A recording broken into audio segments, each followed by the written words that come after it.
Hello बच्चों, कैसे हैं आप लोग। मैं आशा करता हूँ कि आप बढ़िया होंगे। तो बच्चों, स्वागत है आपका हमारे यूट्यूब चैनल एक्स्ट्रा क्लासेस में। तो बच्चों, ये हम जो है इससे पिछले वाले वीडियो में पढ़े हैं कि न्यूमेरिकल सॉल्व कर रहे थे कि कैसे एचसीएफ फाइंड करते हैं यूक्लिड प्रमेय विभाजन यूक्लिड विभाजन एल्गोरिथम का प्रयोग करके। अब देखिए, उसमें जो है हम आपको दो क्वेश्चन बताए थे कि कैसे हम एचसीएफ ज्ञात करते हैं। एक क्वेश्चन हमने छोड़ दिया था, वो आप लगाएंगे। अब देखिए, उस चैप्टर का दूसरा क्वेश्चन है जो कि आपका प्रश्नावली है 1.1।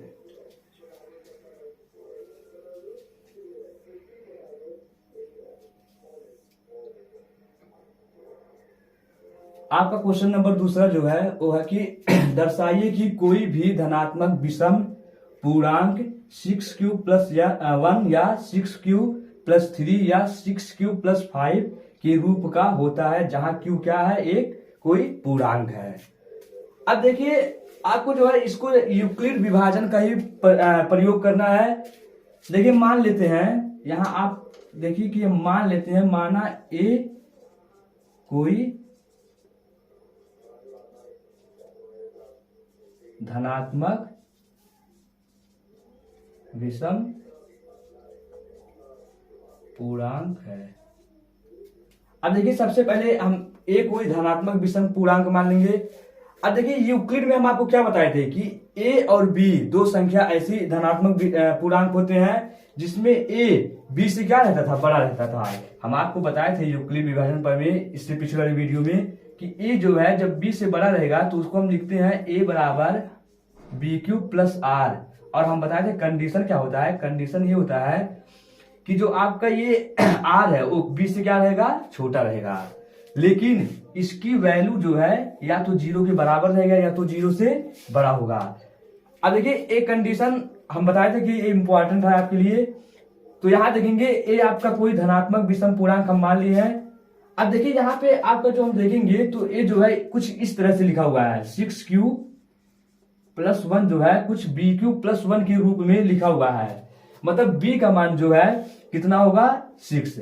अब हम बताएं कि जो आपका a होता है b से क्या होता है, बड़ा होता है। तो यहां हम लिखेंगे माना a कोई धनात्मक विषम पूर्णांक है जो 6 से क्या है, बड़ा है। 6 से क्या है, बड़ा है। अब देखिए, अब हम यूक्लिड विभाजन का प्रयोग करते हैं।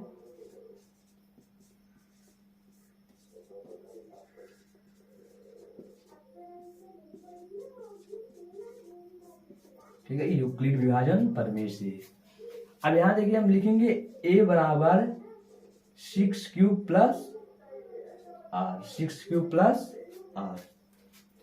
अब देखिए, यहाँ पे जो है आपका b बराबर क्या है, b बराबर आपका है 6। कितना है b बराबर 6। अब देखिए, अगर r की हम वैल्यू देखें, r की वैल्यू हम देखें तो r का मान क्या, अब देखिए b बराबर 6, b बराबर क्या है, 6 है, जो a से क्या है, छोटा है। अभी हम माने कि a जो है धनात्मक विषम पूर्णांक है जो 6 से क्या है, बड़ा है। तो b बराबर से, अब देखिए r का आपका जो मान होगा, r का मान अभी हम बताएं कि जो होता है r का मान b से क्या रहता है, छोटा रहता है, लेकिन 0 से ये बड़ा रहता है। 0 के बराबर भी हो सकता है, उससे बड़ा। अब देखिए, r के 5 संभावित मान मिलेंगे। r के 5 संभावित मान क्या क्या, एक तो 1 होगा, एक 2 होगा, 0 1 2 3 4 5। देखिए, इतने ही r के मान पॉसिबल है, क्योंकि r का जो मान है b से छोटा है। b बराबर कितना है, 6। तो 6 तो नहीं होगा, क्योंकि 6 से हमें छोटा ही रखना है। तो 6 से जो छोटे नंबर्स हैं यही तो हैं, 0 1 2 3 4 5। मतलब आपको यहाँ r की 6 वैल्यू मिली। r की कितनी वैल्यू मिली, 6 वैल्यू। अब देखिए, अब यहाँ पे आपके 6 केस बनेंगे। हम बारी बारी से r का मान रखेंगे। एक बार r बराबर 0 रखेंगे, एक बार r बराबर 1 रखेंगे, एक बार r बराबर 2, ऐसे बारी बारी से हम रखेंगे। तो जो है अभी हम केस नंबर पहला लिखते हैं।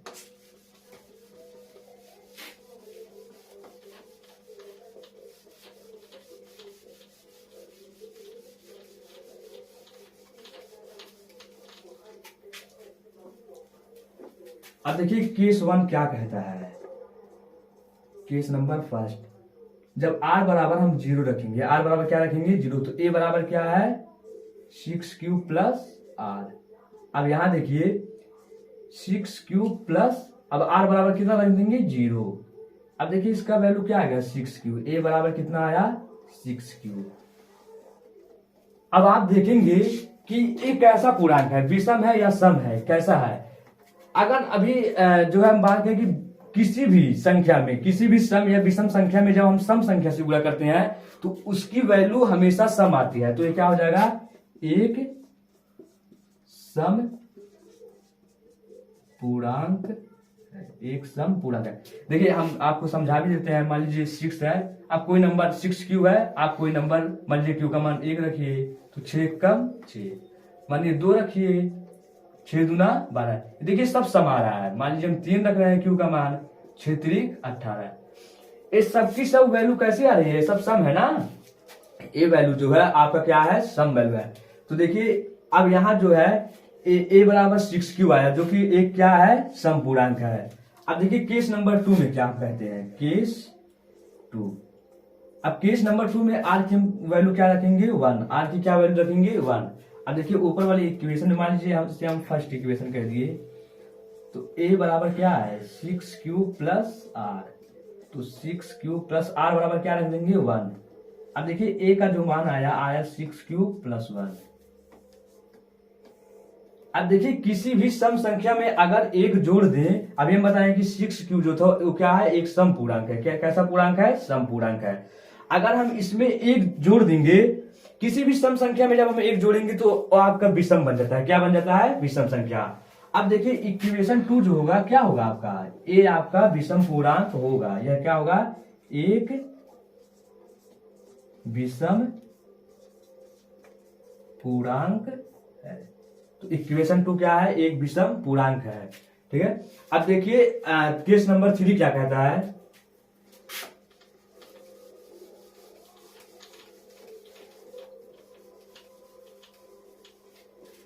केस नंबर 3 आपका, केस नंबर 3 में आर की हम कौन सी वैल्यू लेंगे, 2 वाला, आर बराबर 2। अब देखेंगे तो आपका इक्वेशन ए बराबर 6 क्यूब प्लस आर। अब देखिए 6 क्यूब प्लस आर बराबर क्या रखेंगे 2। तो अगर हम किसी सम संख्या में जब सम संख्या को ऐड करते हैं तो वो सम संख्या ही आता है। कैसा आता है, वो सम संख्या ही आता है। अब देखिए इक्वेशन जो आपका 3 बना वो कैसा है, एक सम पूर्णांक है। कैसा है, सम पूर्णांक है। अब देखिए केस नंबर 4 आपका भी बनेगा, क्योंकि बताएं उसकी आर की 6 वैल्यू है तो कितने केस बनेंगे, 6 केस आपके बनेंगे। तो अभी 3 हुआ। अब देखिए केस नंबर 4, केस 4। यहाँ आर की मान हम कितने रखेंगे 3, आर का मान हम कितना रखेंगे 3। तो हो जाएगा आपका ए बराबर 6 क्यूब प्लस आर, तो हो जाएगा आपका 6 क्यूब प्लस 3। अभी वही चीज बताएं इक्वेशन नंबर 2 में कि किसी भी सम संख्या में जब हम विषम संख्या ऐड करते हैं तो क्या क्या बन जाता है, विषम संख्या। तो इक्वेशन नंबर जो आपका 4 होगा, क्या होगा, इक्वेशन नंबर 4 आपका एक विषम पूर्णांक है। कैसा पूर्णांक है, विषम पूर्णांक है। अब देखिए स्टूडेंट्स अगर हम इक्वेशन नंबर 5 की बात करेंगे तो वहां जो है आर का मान हम 4 रखेंगे। आर का मान जैसे ही 4 रखेंगे तो वह एक सम पूर्णांक हो जाएगा। और अब देखिए हम आर की मान यहाँ मान लीजिए 4 रख दिए, क्या रख दिए 4 रख दिए, तो यहाँ भी क्या हो जाएगा, आर का मान 4 हो जाएगा। अब देखिए अभी बोले हैं कि सम संख्या, किसी भी सम संख्या में अगर हम सम संख्या जोड़ते हैं तो उसका मान सम ही आता है। तो देखिए एक कौन सा पूर्णांक हो जाएगा, सम पूर्णांक हो जाएगा, क्योंकि इसमें जो है ऐड हो रहा है 4, जो 4 की जो कि क्या है, एक सम संख्या है। तो जो है इसमें अगर सम संख्या जुट रही है तो ये कैसा पूर्णांक होगा, सम पूर्णांक होगा। अब केस नंबर जो आपका 6 बनता है, अब देखिए केस नंबर 6, वहां आर की मान हम कितना रखेंगे 5, आर का मान कितना रखेंगे 5, तो यहाँ क्या हो जाएगा 5 हो जाएगा। अब आप देखेंगे स्टूडेंट्स कि इसमें जो है अभी बताएं कि सम संख्या में अगर हम विषम संख्या को जोड़ेंगे तो वो संख्या हमेशा विषम होती है। तो देखेंगे ये आपका बन जाएगा इक्वेशन नंबर 5 और ये बन जाएगा इक्वेशन नंबर 6। तो देखिए निष्कर्ष ये निकला, निष्कर्ष हमारा 2, 4 और 6 इक्वेशन जो है, निष्कर्ष 2, 4 और 6। तो हम लिखेंगे यहां पे समीकरण 2, 4, 6 एक विषम धनात्मक पूर्णांक है। अब देखिए क्वेश्चन में यही तो पूछा गया था कि दर्शाइए कोई भी धनात्मक विषम पूर्णांक 6q+1 या 6q+3 या 6q+5 के रूप का होता है। तो अभी हम लोग इक्वेशन नंबर 2 देखे हैं तो वो 6q+1 ही आया था, और इक्वेशन नंबर 4 देखे हैं तो 6q+3 आया था, और इक्वेशन नंबर 6 देखे हैं तो उस 6q+5 के रूप में आया था। तो यही आपका क्या हो जाएगा, यही आपका आंसर हो गया। ठीक है, बस इतना ही दिखाना था, आपको कुछ नहीं करना है। एक संख्या माननी है जो कि कोई एक ऐसा आप लोग धनात्मक विषम संख्या मानेंगे जो क्या रहेगा, 6 से बड़ा रहेगा। 6 से क्या रहेगा, बड़ा रहेगा। यूक्लिड का जो है प्रमेय हम आपको बताए हैं, उसी के बेस पर था ये। और ऐसे ही क्वेश्चन ज्यादातर बोर्ड में पूछा जाता है, क्योंकि इस टाइप के क्वेश्चंस में थोड़ा लॉजिक रहता है, आपको थोड़ा माइंड का प्रयोग करना रहता है बस, और इस क्वेश्चन में आपको कुछ करना नहीं रहता है। तो अगर इस टाइप का क्वेश्चन बोर्ड में आ रहा है तो कम से कम 2 नंबर का होगा, या उससे ज्यादा भी हो सकता है। ठीक है, कम से कम 2 नंबर का तो होना ही है। तो स्टूडेंट्स, इसके बाद जो है हम तीसरे क्वेश्चन की ओर बढ़ते हैं, जो कि आपका तीसरा क्वेश्चन है। तो देखिए आपका क्वेश्चन नंबर 3 जो है वो है कि किसी परेड में 616 सदस्यों वाली एक सेना की टुकड़ी को 32 सदस्यों वाले एक आर्मी बैंड के पीछे मार्च करना है। दोनों समूहों को समान संख्या वाले स्तंभों में मार्च करना है। उन स्तंभों की अधिकतम संख्या क्या होगी। अब देखिए जो आपका पॉइंट है इस क्वेश्चन का यही है, अधिकतम क्या है, ये आपका ही जो की है, यही समझ लीजिए आपकी यही चाबी है, इस क्वेश्चन की चाबी यही है, यही आपके क्वेश्चन का ताला खोलेगा। ठीक है, अब देखिए अधिकतम, आप लोग छोटे क्लास में पढ़े होंगे कि बड़ी से बड़ी संख्या को निकालने के लिए हम लोग एचसीएफ ज्ञात करते थे, मैसा ज्ञात करते थे, और छोटी से छोटी संख्या निकालने के लिए लैसा ज्ञात करते थे। तो देखिए इससे स्पष्ट है, अधिकतम मतलब बड़ी से बड़ी संख्या में ज्ञात करना है। अधिकतम मीन्स होता है बड़ी से ज्यादा। तो देखिए इसमें जो है हम एचसीएफ ही ज्ञात करेंगे। इससे पहले वाली वीडियो में आपको बताए थे कि यूक्लिड विभाजन का प्रयोग करके कैसे एचसीएफ ज्ञात करते हैं। तो देखिए अगर यहां देखा जाए तो यहां पहले हम लिख देते हैं यूक्लिड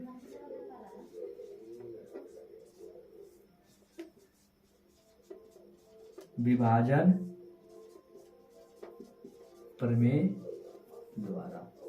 अब हम आपको बताए थे बच्चों की यूक्लिड विभाजन प्रमेय में 2 संख्या होती है a और b, जो दोनों धनात्मक पूर्णांक होते हैं। तो इसमें देखिए 2 संख्या दी गई है, एक 616 और एक 32।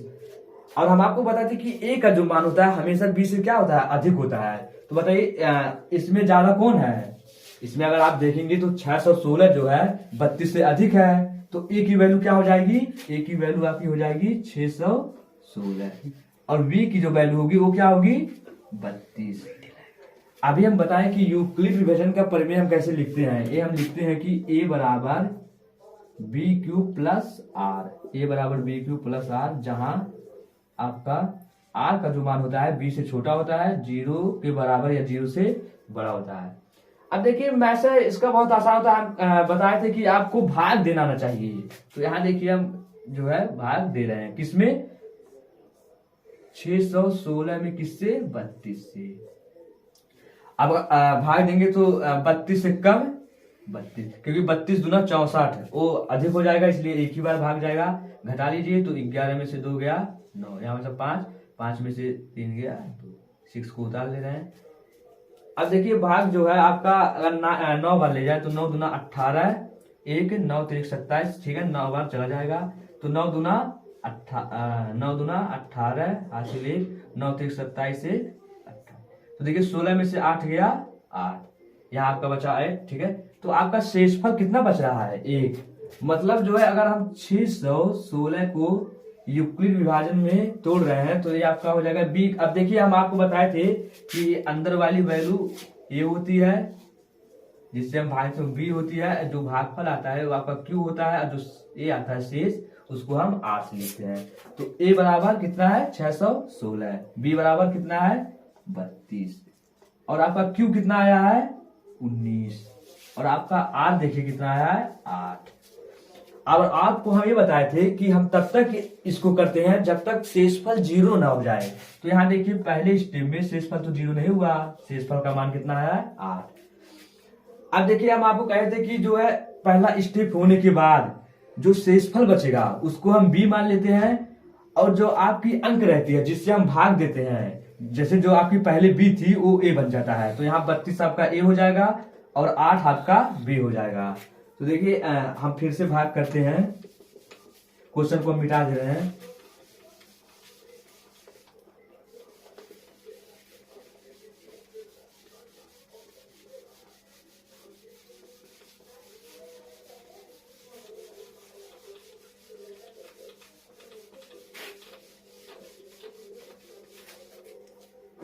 अब देखिए स्टेप नंबर, इसको आप स्टेप नंबर 1 लिख सकते हैं। अब देखिए स्टेप नंबर 2। अब हम बताएं स्टूडेंट्स कि स्टेप नंबर 2 में जो होगा जिससे आप भाग दिए हैं वो आपका क्या हो जाएगा, बी आपका ए हो जाएगा। तो ए बराबर यहाँ कितना हो जाएगा 32, और बी बराबर जो आपका शेषफल बचता है वो आपका बी हो जाता है। अब देखिए यहाँ पे यूक्लिड का प्रमेय लिखेंगे तो हो जाएगा, ये क्या होता है बी क्यू प्लस आर। अब देखिए यहाँ पे हम भाग दे रहे हैं, 32 में भाग दे रहे हैं किससे 8 से, तो 8 चौक 32। अगर यहां देखेंगे तो Q का मान 4 आया, A का मान 32, B का मान 8 और R का मान 0। तो यहां देखेंगे A का मान कितना है आपका 32, B का मान कितना है आपका 8, Q का मान कितना है 4, और देखेंगे R का मान कितना हो गया। अब यहां देखेंगे स्टेप नंबर 2 में तो आपका R जो है 0 हो गया, R 0 हो गया। हम बताए थे अगर R 0 हो जाए, अगर R 0 हो जाए तो जिससे हम भाग देते हैं वही क्या हो जाता है HCF हो जाता है। तो इसका मैथ से क्या हो जाएगा आपका मैथ से यही आपका क्या हो जाएगा आंसर, क्या हो जाएगा ये आपका आंसर। चलिए अगला क्वेश्चन हम करते हैं।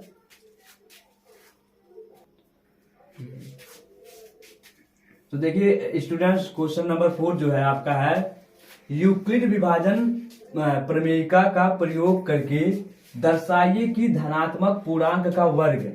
अब देखिए इसमें जो है धनात्मक पूर्णांक का हमें वर्ग करना है किसी पूर्णांक m के लिए 3m या 3m+1 के रूप का होता है। अब देखिए इस जो है क्वेश्चन है आपका क्वेश्चन नंबर 2 के टाइप जैसा है, उसी के टाइप जैसा है, उसमें भी कुछ इसी प्रकार से था।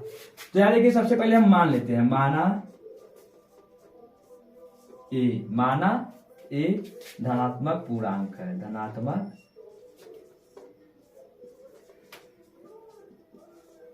पूर्णांक है जो, अब यहां भी बताएं कि यूक्लिड विभाजन प्रमेय जो लिखते हैं बी क्यू मतलब बी क्यू। अब देखिए 3 जो कि आप बताएं कि a का मान हमेशा b से बड़ा होना चाहिए, मतलब ये 3 से क्या होगा बड़ा होगा, जो 3 से बड़ा है, 3 से क्या है बड़ा है। अब यहाँ देखिए अगर हम यूक्लिड विभाजन का प्रमेय लिखें तो ये आपका हो जाएगा a बराबर हो जाएगा आपका 3q प्लस r। यहाँ देखिए हम m ले रहे हैं क्योंकि क्वेश्चन में m दिया है, तो 3m प्लस r। अगर यहाँ देखिए कंडीशन लिखे तो कंडीशन होता है जहां आपका जो होता है ये r जो होता है b से क्या होता है छोटा होता है और 0 के बराबर या 0 से बड़ा होता है। तो यहाँ देखेंगे b की वैल्यू 3 है तो r का मान क्या क्या हो सकता है। अभी हम बताएं कि r का मान जो है b से कम हो सकता है, तो 0 हो सकता है, 1 हो सकता है और 2 हो सकता है, क्योंकि b बराबर 3 है। b बराबर क्या है यहाँ पे b बराबर आपका 3 है। तो r के जो 3 मान होंगे क्या क्या होंगे, 0 होंगे, 1 होंगे और 2 होंगे। तो देखेंगे यहाँ पे r का जो है 3 केस बनेगा, इसमें जो है r का मान के हिसाब से हमें 3 केस बनाना है। तो केस नंबर जो है फर्स्ट क्या होगा, यहाँ जो हम लिख रहे हैं कि आपका केस नंबर पहला क्या होगा, जहां हम r बराबर क्या रखेंगे 0, तो ऊपर वाले इक्वेशन में लिख रहे हैं तो a बराबर 3m प्लस 0, a बराबर 3m प्लस 0, तो a बराबर क्या हो जाएगा, a बराबर आपका हो जाएगा 3। अब देखिए स्टूडेंट्स, यहाँ पे a बराबर 3m, लेकिन जो हमें पूर्णांक करना है उसका क्या करना है, वर्ग करना है। तो दोनों पक्षों का वर्ग कर दीजिए, दोनों पक्षों का वर्ग करने पर, दोनों पक्षों का वर्ग करने पर तो क्या हो जाएगा, देखिए यहां से हम लिख रहे हैं, तो हो जाएगा का a स्क्वायर बराबर 3m का हम क्या करेंगे, स्क्वायर करेंगे तो हो जाएगा 3 का स्क्वायर 9m का स्क्वायर m स्क्वायर। अब देखिए इसको हम कुछ इस प्रकार से लिख रहे हैं, मतलब 3 इंटू 3m स्क्वायर। अब देखिए इसको 3m स्क्वायर को हम कैपिटल M मान ले रहे हैं, तो a बराबर आपका क्या, a स्क्वायर बराबर क्या हो जाएगा 3m। अब देखिए इसको बना लीजिए इक्वेशन फर्स्ट। अब देखिए इक्वेशन फर्स्ट अगर हम देखें तो जो है मतलब पूर्णांक का वर्ग देखिए 3m के रूप में दिख रहा है, 3m के रूप में दिख रहा है। तो क्वेश्चन में तो ये तो पूछा गया है कि 3m या 3m प्लस 1 के रूप में होना चाहिए। तो आप लोग स्पष्ट से देख सकते हैं, स्पष्ट रूप से कि a स्क्वायर बराबर 3m आपको दिख रहा है, मतलब एक पार्ट जो है हमारा प्रूफ हो चुका है। अब देखिए केस नंबर 2 क्या कहता है। केस नंबर 2 में हम देखेंगे,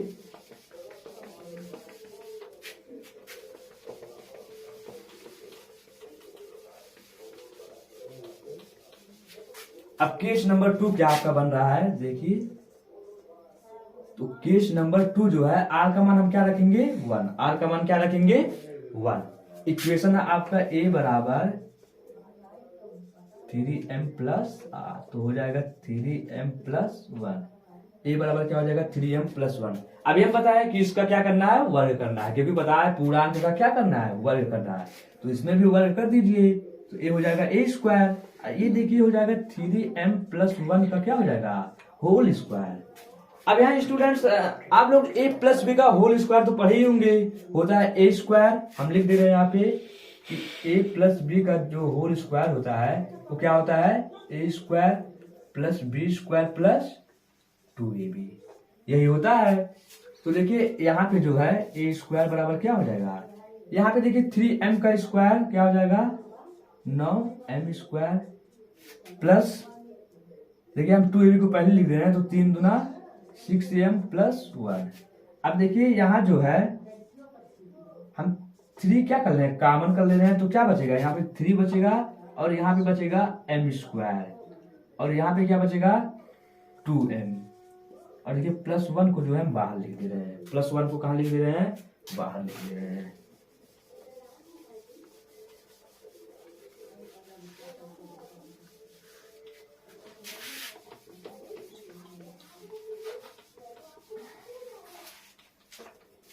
अब देखिए इसको पूरे को हम क्या मान ले रहे हैं, कैपिटल M मान ले रहे हैं, तो a आपका हो जाएगा 3m प्लस 1। a स्क्वायर बराबर क्या हो गया 3m प्लस 1 के ये हो जाएगा आपका इक्वेशन नंबर 2। अब देखिए अब जो है क्या कहा है, पूर्णांक का वर्ग m के लिए कैसा हो 3m या 3m प्लस 1।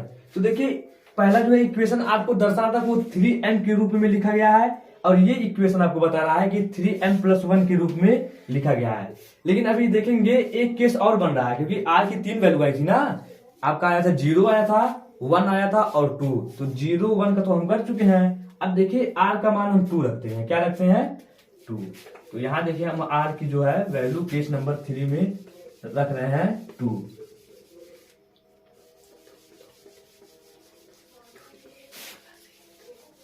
अब यहाँ पे आपको 2 रखना है, बहुत ही सिंपल है, बस थोड़ा सा ही आपको माइंड का प्रयोग करना है। अब देखिए r का मान हम रख दे रहे हैं 2। इक्वेशन क्या था, a बराबर 3m प्लस r, यही तो था, तो यहाँ हम रख देंगे r का मान क्या रख देंगे 2। फिर से वही काम करेंगे क्योंकि हमें वर्ग करना है, तो हम वर्ग कर ले रहे हैं, तो क्या हो जाएगा a हो जाएगा a स्क्वायर, अरे आपका हो जाएगा 3m प्लस 2 का होल स्क्वायर। ए भी a प्लस बी के होल स्क्वायर पे चलेगा, तो देखिए यहाँ पे जो है a स्क्वायर बराबर हो जाएगा 9, क्योंकि a स्क्वायर प्लस 2ab, तो 3 दूना 6 दूना, देखिए लिख दे रहे हैं 2, a का मान है 3m, b का मान है 2, A square plus 2ab plus B square, मतलब 2 का स्क्वायर। तो देखिए ये हो जाएगा आपका 9m स्क्वायर, 3 दूना 6 दूना 12m प्लस 4। अब यहां अगर देखेंगे तो हम 4 को ऐसे भी लिख सकते हैं। अभी देखिए हम इसको जो है 3 + 1 लिख सकते हैं या नहीं, आप लोग बताइए। क्योंकि 3 + 1 कितना होता है, 4 तो होता है, इसलिए 4 को जो है हम 3 + 1 के रूप में लिख रहे हैं। इसका कारण ये है क्योंकि हमें जो है 3m + 1 के रूप में बनाना है, तो हमें 1 तो लाना तो पड़ेगा ना, इसलिए 1 जो है हम यहां से तोड़ के लाएंगे। अब देखेंगे 3 जब कॉमन कर लेंगे तो इसमें सब 3 जो है कॉमन है आपका, यहाँ भी 3 कॉमन है, यहाँ भी कॉमन है और यहाँ भी कॉमन है, तो 1 आपका बच जाएगा। तो उसका रूप क्या हो जाएगा 3m + 1। अभी देखिए हम करके दिखा रहे हैं आपको। अब देखिए यहाँ जो है हम 3 क्या कर रहे हैं कॉमन, तो यहाँ बचेगा आपका 3m स्क्वायर प्लस 4m + 1, और इस 1 को हम बाहर ही रहने दे रहे हैं। अब देखेंगे इस पूरे को m मान लीजिए आप, जो ब्रैकेट में है इसको क्या मानेंगे कैपिटल M प्लस 1। अब देखिए ये इक्वेशन आपका हो गया 3, क्या हो गया इक्वेशन नंबर 3। तो हम देखेंगे कि इक्वेशन फर्स्ट जो है इस रूप को दर्शा रहा था, इक्वेशन 2 और इक्वेशन 3 ये वाला इक्वेशन किसको दर्शा रहे हैं, इस रूप को। तो हम यहां लिखेंगे कि समीकरण 1, 2 और 3, समीकरण 1, 2 और 3 पूर्णांक m के लिए, पूर्णांक m के लिए 3m या 3m + 1 के रूप का है, के रूप का है। ठीक है, एक तो मैं बताना था, यही तुम्हें सिद्ध करना था कि पूर्णांक का वर्ग किसी पूर्णांक m के लिए 3m या 3m + 1 का रूप में होना चाहिए। अब देखिए तो इक्वेशन 1 आपको बता रहा था 3m का रूप, और इक्वेशन 2 और 3 ये बता रहे हैं 3m + 1 का रूप। तो यहां से जो है आपका ये क्वेश्चन जो है सिद्ध हो गया। तो अगर आप एग्जाम में ऐसे लिखेंगे तो बहुत बढ़िया मार्क आपको मिलेगा, क्योंकि एग्जाम में हो सकता है ये क्वेश्चन आ जाए। 3-4 एक क्वेश्चन भी बचा इसमें, तो उस क्वेश्चन को हम नहीं कराएंगे, क्योंकि उस क्वेश्चन में क्या कहा है, उसमें वर्ग के स्थान पे घन कह दिया है। तो घन कह दिया तो वहां पे आप लोग क्या करेंगे कि यहाँ पे क्यूब कर देंगे, और वहां पे a + b का होल क्यूब लगाएंगे, जिसका फार्मूला होता है a³ + b³ + 3ab कोष्टक में a + b। तो उस क्वेश्चन को हम आपके भरोसे छोड़ रहे हैं, आशा करता हूं कि आप लोग उसे कर लेंगे। अगर आपसे वो सॉल्व नहीं हो पा रहा है तो आप लोग कमेंट सेक्शन में एक बार कमेंट करिएगा, हम जरूर उस क्वेश्चन को भी सॉल्व कराएंगे। और हम आशा करते हैं कि आपको वीडियो पसंद आई होगी। चलिए धन्यवाद, आज के लिए बस इतना ही।